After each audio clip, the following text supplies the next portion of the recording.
同じ長さ。女は扉の前に置かれた焚き木の束を今朝も蹴り倒した。どれも同じ長さに割ってあった。雪を踏む音だけが朝の中に響いた。焚き木は乾いた音を立てて転がり、雪の上で止まった。息は白く、指先はもうかじかんでいた。それでも女は焚き木を家の中に入れなかった。夫が戦に出てからもう何年も経っていた。夫と同じ隊にいた男が夫の街灯を持ち帰った。村は帳衣を出し、女は街灯を室の底にしまった。それきり蓋を開けることはなかった。村の者はもう女に話しかけなかった。死が経つ日も女は橋の方に立って誰とも目を合わせずに帰った。戸口にはいつからか鍵をかけるようになった。それでよかった。話すことなどもう何もなかった。あの戦で山向こうのある谷が焼かれた。その谷にいた者たちの生き残りが今も山の奥に隠れ住んでいるという噂があった。人目を避け獣のように暮らしているらしかった。女はその生き残りを誰よりも憎んでいた。女には焚き木のくべ方があった。くべる焚き木の最後の一本だけ皮のついた面を上にしておく。なぜそうするのか自分でもよくわからなかった。そうしないと火が落ち着かない気がするだけだった。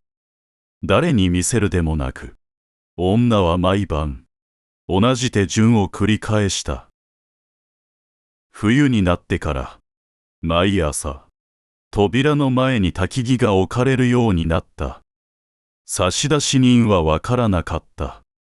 女はそれを施しだと思っていた。だから毎朝蹴り倒した。腐に任せたこともあった。村のゴミ捨て場まで運んで捨てたこともあった。それでも次の朝にはまた同じ数だけ同じ長さに割られて置かれていた。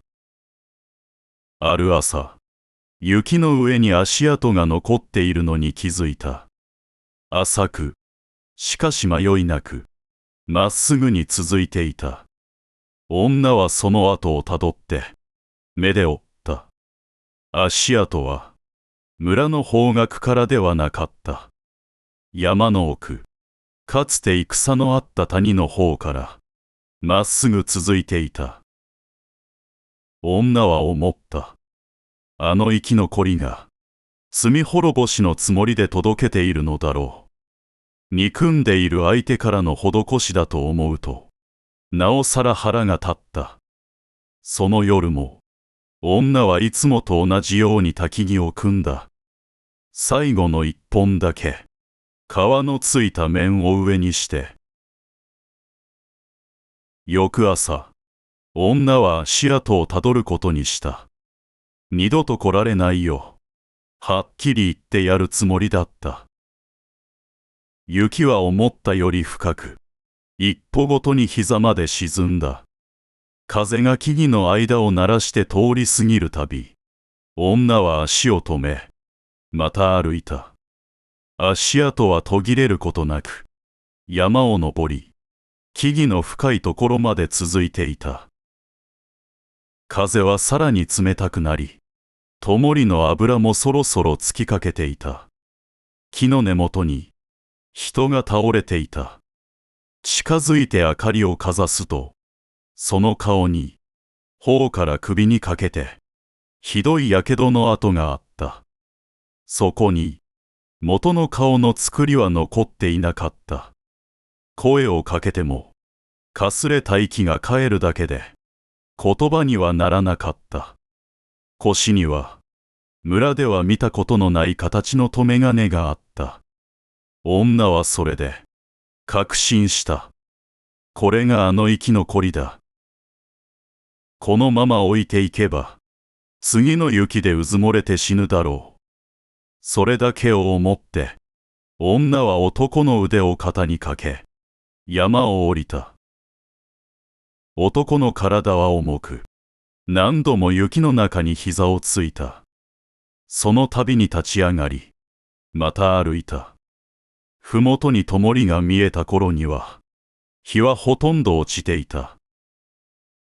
家に着くと、女は男を炉のそばに寝かせた。傷を洗い、布を巻いた。男は熱を出し、3日の間目を覚まさなかった。女は毎朝、粥を作り、さじで少しずつ口に運んだ。夜になると、火が消えていないか、何度も炉を覗いた。その度に、届いた焚き木の山が少しずつ減っているのを見た。焚き木が足りなくなり、女は自分で丸太を割った。割った焚き木は、どれも少しずつ長すぎて、炉の口からはみ出したまま燃えた。その朝、扉の前にはまた焚き木の束が置かれていた。女は初めて、それを蹴らずに、家の中へ運び入れた。4日目の朝、男は目を開けた。かすれた声で、何かを言おうとした。言葉にはならず、男はただ小さく頭を下げた。女は黙って、粥の椀を差し出した。水を汲みに行く前、女はふと、遠い夜のことを思い出した。戦に出る前の晩、かまどの前で、夫にこの汲み方を見せたことがあった。夫は一度で覚えて、同じように最後の一本を置いた。女は桶を持って、井戸へ向かった。戻ると、炉の火が大きくなっていた。焚き木が足されていた。最後の一本だけ、皮のついた面が上を向いていた。男は眠ったまま、背を向けていた。起きて、火を足してくれたのだろうと女は思った。女は炉の前にしゃがみ、手をかざした。女は、扉の前で拾った焚き木を、炉にくべた。どれも、炉の口にぴたりと収まった。次の朝、女は扉を開けた。雪は止んでいた。山の方へ続く道に、新しい足跡はなかった。扉の前にも、焚き木は置かれていなかった。炉では、火がまだ静かに燃えていた。女は卓に、椀を2つ並べた。